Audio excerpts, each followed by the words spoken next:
भरे में ऋषि मुनि साधु संत सदगुरु, यहाँ तक कि जो अवतार आते हैं वो सब इस संसार में आके केवल यही ज्ञान फैला के जाते हैं कि अरे जीव, तू क्यों इस काल चक्र में फंसा हुआ है।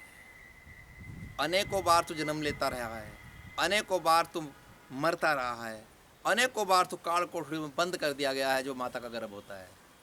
कब तक तू माता के गर्भ में आके इस काल कोठरी में रहेगा? फिर संसार में भी अगर हिस्सा निकल भी गया तो फिर संसार के कष्टों में तू कब तक उलझा रहेगा? कभी तो मुक्ति का सोच ले अपनी। और जब तक तू अपना उद्धार खुद नहीं करेगा, तेरा उद्धार करने कोई नहीं आएगा। गुरु लोग भी तुम्हें केवल रास्ता बता के जाएंगे, इस रास्ते से चल, बाकी चलना तुझे ही पड़ेगा। और यदि तूने वो मार्ग छोड़ दिया तो फिर काल चक्र में पड़ जाएगा। इसलिए तू अपनी आत्मा का उद्धार कर ताकि तेरी आत्मा अमर हो जाए। और जो आत्मा एक बार अमर हो जाती है फिर वो जीवन मरण के चक्कर से बच जाती है। तो इस बात को सब समझाते हैं और वो कहते हैं बड़े भाग मानुष तन पावा, सुर दुर्लभ सब ग्रंथन गावा। सारे के सारे ग्रंथ जितने भी हैं, सारे धर्म पुरुष ऋषि मुनि आदि सब यही तो बात कह रहे हैं, भाई बड़े भाग हैं तेरे कि तुझे मनुष्य योनि मिली। यानी तूने कोई ऐसा अच्छा कर्म जरूर किया है जो तू मनुष्य की योनि में आया है। केवल यही तो एक योनि है जो इसे एक योनि में आया, वरना तो 84 लाख योनि खड़ी हुई है यहाँ पर। कोई रूह किसी पे फेंक दी, कोई मेंढक बन रही है, कोई मछली बन रही है, कोई सांप बन रहा है, कोई बिच्छू बन रहा है, ततैये बन रहे हैं, पशु बन रहे हैं, पक्षी बन रहे हैं। किस किस योनि में तू जाता रहेगा? अरे एक बार मनुष्य योनि की तरह अगर कमाई नहीं करी तो फिर 84 में चला जाएगा। फिर तुझे जो है कितने जन्म लेने के बाद में कभी कोई अवसर मिलेगा मनुष्य की योनि? जब तू आगे फिर इस संसार में मनुष्य बनेगा। क्यों इतने लंबा चौड़ा सफर काटने के लिए तू तैयार खड़ा है? क्यों तू विषय वासनाओं के चक्कर में आके लोभ और मोह और छल कपट के फंदे में पड़ गया? क्योंकि तू क्यों अपना जीवन बर्बाद कर रहा है? हर ऋषि मुनि यही वो कह के जा रहा है। लेकिन इस जीव के तिरेंगे तो वही जिनके हृदय में हर है ना। मछली ना तिरी जिसका जल में ही घर है। तो ऐसी बात को देखते हुए जीव को समझा के जा रहे हैं जो भी कोई आ रहा है। लेकिन ये जीव समझ नहीं रहा क्योंकि इस पर माया का मैल चढ़ा हुआ है, कर्मों का बंधन इसे खींच रहा है कि चल अगला जून फिर तू फला में चला जाइए, वहाँ चला जाइए। भेजता रहेगा वो तो काल, तो यमराज तो तुम्हें वहीं वहीं भेजता रहेगा। काल के फंदे में रहोगे तो काल ही तुम्हारे प्राण लेने के लिए आएगा और तुमसे कर्मों का हिसाब मांगेगा और उसी हिसाब में तुम्हें अच्छी बुरी योनियों में डालता रहेगा, दुखों के झमेलों में डालता रहेगा। तुम जीते जी काल के देश से ऊपर निकल जाओ। गुरु लोग वही तो आके बताते हैं, वही तो चक्र बताते हैं कि तुम अपनी रूह को जो तुम्हारी यहाँ घिरी हुई है मृत्यु कमल चक्र में, जैसा आपने अभी सुना था, मृत्यु कमल चक्र के अंदर जो ये फंसी पड़ी है, जब तक ये मृत्यु कमल चक्र है इसमें पूरा काल का इलाज है। जब फरिश्ता आता है तो फरिश्ता आगे मृत्यु कमल चक्र पर ही बैठता है, यहीं से खींचता है सारे शरीर को, सारी नसें जितनी भी हैं सब पूरी ताकत को खींचता है। तो जब वो यहाँ आकर के बैठता है मृत्यु कमल चक्र की पंखड़ी पर, सारे पैर सुन्न होते चले आते हैं क्योंकि अब उसकी जो चेतना शरीर में फैली हुई है वो चेतना आत्मा की सिमटती जा रही है। सारा शरीर ठंडा होता चला जा रहा है पैरों की तरफ से, फिर हाथों पे नंबर आ जाता है, फिर छाती पर, फिर पेट पर, अनाहत चक्र पर आते आते सारी खोपड़ी तक भी सुन्न होने के बाद इतनी हिस्सा गर्मी में रखेगा। और उसके अंदर वो बैठा हुआ, उसको रूह को नीचे से उठा के उसने अपने कब्जे में ले लिया, कमल की पंखड़ी पे यहाँ अंदर ले लिया उसने, जीव उसके कब्जे में। अब वो उसने यहाँ होता है चित्त का गोलक, इसके अंदर ही इतने हिस्से में ही बहुत बारीक होता है, उसके अंदर 25 चित्रवृत्तियाँ घूमती हैं, इस तरह से चलती रहती हैं। जैसे कि सुई चलती है ना घड़ी में, इस तरह से घूमती रहती है, धीरे धीरे घूमती रहती है घंटे की सुई। तो इसी तरह से वो चक्र चलता रहता है। और तब वो रूह को कहता है वो फरिश्ता, देखिए उसकी वाणी को वो तो सुन रहा है लेकिन बाहर का कोई नहीं सुन रहा, क्योंकि उन्हें सुन भी नहीं सकता। उन्होंने यूं घूमता दिखाएगा, देख तूने ये भी किया था, देख तूने ये भी किया था, देख जो जो उसने जीवन भर में किया उसका पूरा नक्शा, पूरा वहाँ जो चित्र पर तुमने छिपा रखा है ना अपने अंदर लिख लिया तुमने, अंदर बैठ पहुँचा हुआ है, वही घूमता उसके सामने। और जिस वक्त घूमते घूमते जो काम उसने सबसे ज़्यादा ज़िंदगी में किया है, जब घूमते घूमते वो पंखड़ी सामने आ जाएगी, तत्काल फरिश्ता कहेगा कि देखिए ये किया तूने सबसे ज़्यादा काम, अब तुझे इसी योनि में जाना पड़ेगा। बस जरा सा झटका लगाया, शरीर से बाहर निकाल दिया, लेके चला गया। अब कहाँ जाकर जन्म होगा? उसी योनि में होगा जो उसने कर्म सबसे ज़्यादा करा। मान लो चोरी करी है तो ऐसी जगह जाकर जेल ही कटेगा, परमार्थ किया तो सेठों घर में जाओगा जहाँ दुनिया सेवा करेगी, भगवान का भजन करा तो ऐसी गद्दियों पर चला जाएगा जैसे आज बड़े बड़े अफसर लोग बैठे हुए हैं, जिन्होंने दान पुण्य किए उनके भंडारे खुल रहे हैं, और जिन्होंने कुछ नहीं किया वो दर दर की ठोकर खाते फिर रहे हैं। संसार के अंदर टुकड़ा नसीब नहीं हो रहा है। क्यों? लेकिन फिर भी ये जीव नहीं समझ रहा, इसे काल ही पसंद आ रहा है, क्योंकि ये रोचक है। यूँ पता नहीं इसकी हर रोचकता में तेरी सजा है, हर रोचक कहानी में जो तुम्हें दिखाई दे रही है, ये बहुत अच्छी चीज़ है, ये बहुत अच्छी चीज़ है, ये सब तेरे लिए नाश का कारण बनती जा रही है। पर ये जीव नहीं समझ पा रहा। इसे अपने अंदर जाना पड़ेगा। गुरु लोग इसी पंखड़ी को खोल कर उसकी मृत्यु कमल चक्र को खाली कर देते हैं ध्यान के द्वारा। हम साधना आपसे कराते हैं, इसलिए ऋषि मुनि वनों में जाकर तपस्या में लीन होकर बैठ जाते हैं। क्यों? वो उसकी उसी पंखड़ी को नष्ट कर देते हैं जिसमें काला फरिश्ता के बैठता है। अब जब काला फरिश्ता बैठ के वो स्थान ही खत्म हो गया, प्राण लेने के लिए कहाँ से यमराज उसके अंदर चला जाएगा? नहीं आएगा ना। अब उसका क्षेत्र खत्म हुआ, किसका? यमराज का। अब पंखड़ी चली गई ऊपर, रूह चली गई ऊपर, ऊपर है गुरु का राज्य। वहाँ उसका वो गुरु उसकी रूह को फिर वो तब लेने के लिए आता है, तब वो गुरु उसकी रूह को लेने के लिए आता है। और ये जीव तो काल से खुश है, इसलिए काल के फंदे में पड़ा रहेगा। यही बात सोच रहा था। एक बार यूनान के अंदर एक राजा हुआ जिसका नाम आपने सुना होगा, सिकंदर।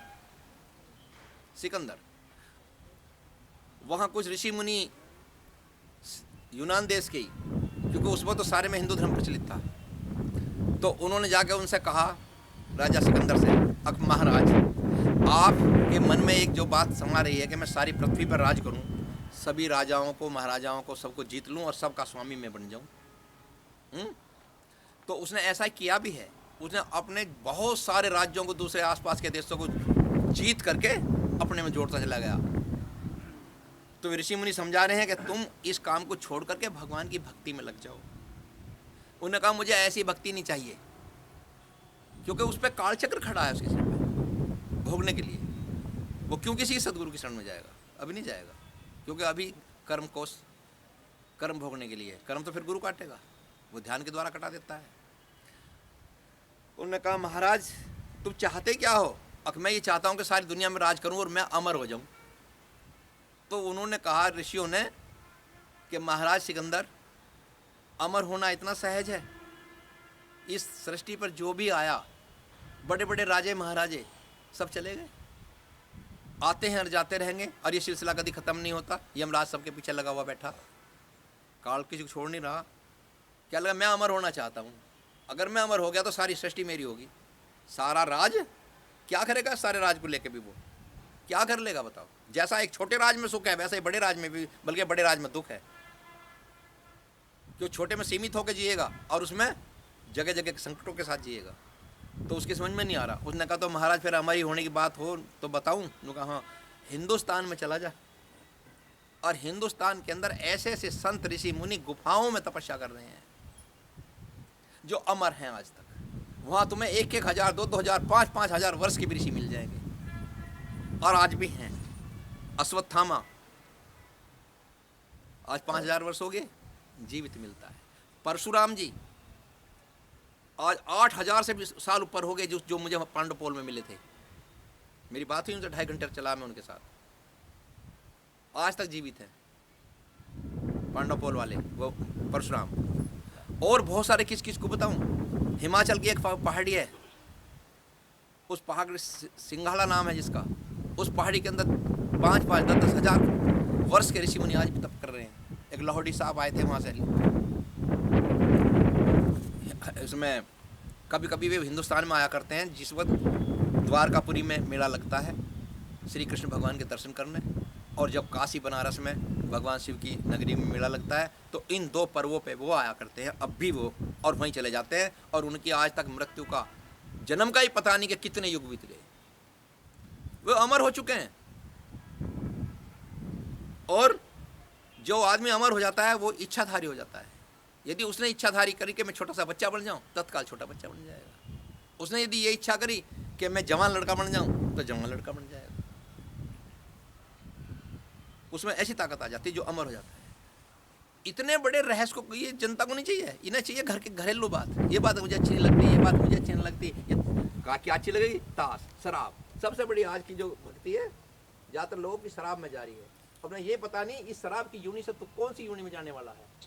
यही कूद ले उछल ले, ऐसी योनि में चला जाएगा ना, तेरा केवल मुंह खुलेगा, आंख भी नहीं होंगी, कान भी नहीं होंगे, हाथ भी नहीं होंगे, पैर नहीं होंगे, जैसे कैचवा होता है। क्यों खो रहे हो अपना जीवन को? सुधर जाओ, अभी समय है। अपने हृदय में बसा लो भगवान को, अगर बचना चाहते हो। और नहीं बचना चाहते हो तो चढ़ते रहो चक्की। गुरु लोग तो आएंगे, बता कर समझा कर चले जाएंगे। ट्रेन तो आएगी, स्टेशन पर रुकेगी, तुम्हें बैठना बैठ जाओ, नहीं बैठना तो ट्रेन तो चली जाएगी। लेकिन सुधार में नहीं आते। उसने कहा महाराज हिंदुस्तान चले जाओ। सिकंदर को वहां मिलते हैं ऐसे ऋषि मुनि जो अमरता का संदेश दे सकते हैं, तुम्हें अमर ज्ञान दे सकते हैं, तुम्हारे शरीर के सारे कपाट खोलने के बाद तुम्हें परमात्मा से भी दर्शन करा देंगे। उन्होंने कहा अच्छा, तो अब मैं हिंदुस्तान पर चढ़ाई करूंगा। दर्शनों की बात छोड़ दी, हिंदुस्तान पर चढ़ाई की बात ले ली। हिंदुस्तान को अपने कब्जे में करूंगा, वे ऋषि मुनि सब मेरे होंगे, और मुझे फिर जबरदस्ती से अंटर घुमाने के उनको कब्जा लूंगा और अमर हो जाऊंगा। अब सिकंदर इतनी बात सोच करके तैयार हो गया हिंदुस्तान को चलने के। जब चल दिया तो उनके गुरु जी जो थे वे सुखराज जी, सुखराज जी ने कहा रे बेटा मेरे पास सुन। हाँ, बैठा लिया। हाँ गुरुदेव, अब तुम हिंदुस्तान जाओगे जरूर? उन्होंने कहा हाँ। मानोगे नहीं? उन्होंने कहा नहीं। तो एक काम करना, अमर विद्या सीखने जाओ ना तो किसी ऋषि मुनि का श्राप लेके मत आना। वहाँ के जो वो मुँह से कह देंगे वो पूरा होता है। उनसे ज्ञान की बातें करना और प्रेम की बात करना और चरणों में माथा टेक करके जब कुछ पूछना तब वो तुम्हें कुछ बताएंगे, और वही विद्या सफल भी होगी। और जो अहंकार में कोई गुरु से कोई बात सीखना चाहता है तो वो शिक्षा विद्या दे देगा, लेकिन कामयाब नहीं होगी। लेकिन कामयाब जब होगी जब सहश्रद्धा, वो सहश्रद्धा से ले रहा है और वो श्रद्धा से दे रहा है, जब वो होगी। और जाओ तो चल दिए। और जब चले तो उसने यहाँ लड़ाई हुई उसकी बहुत ज़्यादा भारतवर्ष में, लेकिन उसकी हार ही हुई। हार क्यों हुई? वैसे तो वो जीत गया था, लेकिन जीतते जीतते भी, ये तो बहुत बड़ा किस्सा है। एक बारादरी थी इसकी प्रेमिका, वो आके यहाँ के राजा पुरु से पहले मिल ली, वो उसकी बेटी बन गई। उनने कह दिया पिताजी से मत मारना, बचा लिया अपना प्रेमी। तो जीत तो हो गई। अब उसने जब वहाँ से चल दिया तो राज नहीं लिया यहाँ का। क्यों नहीं लिया? कि वो हार चुका था, बारादरी ने जिता दिया।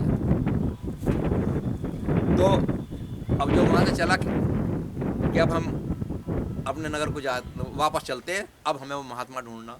अब दूर जा कर के कहीं बैठा, रात को अपनी पूरी फौज रोक दी, और रोकने के बाद में पता लगा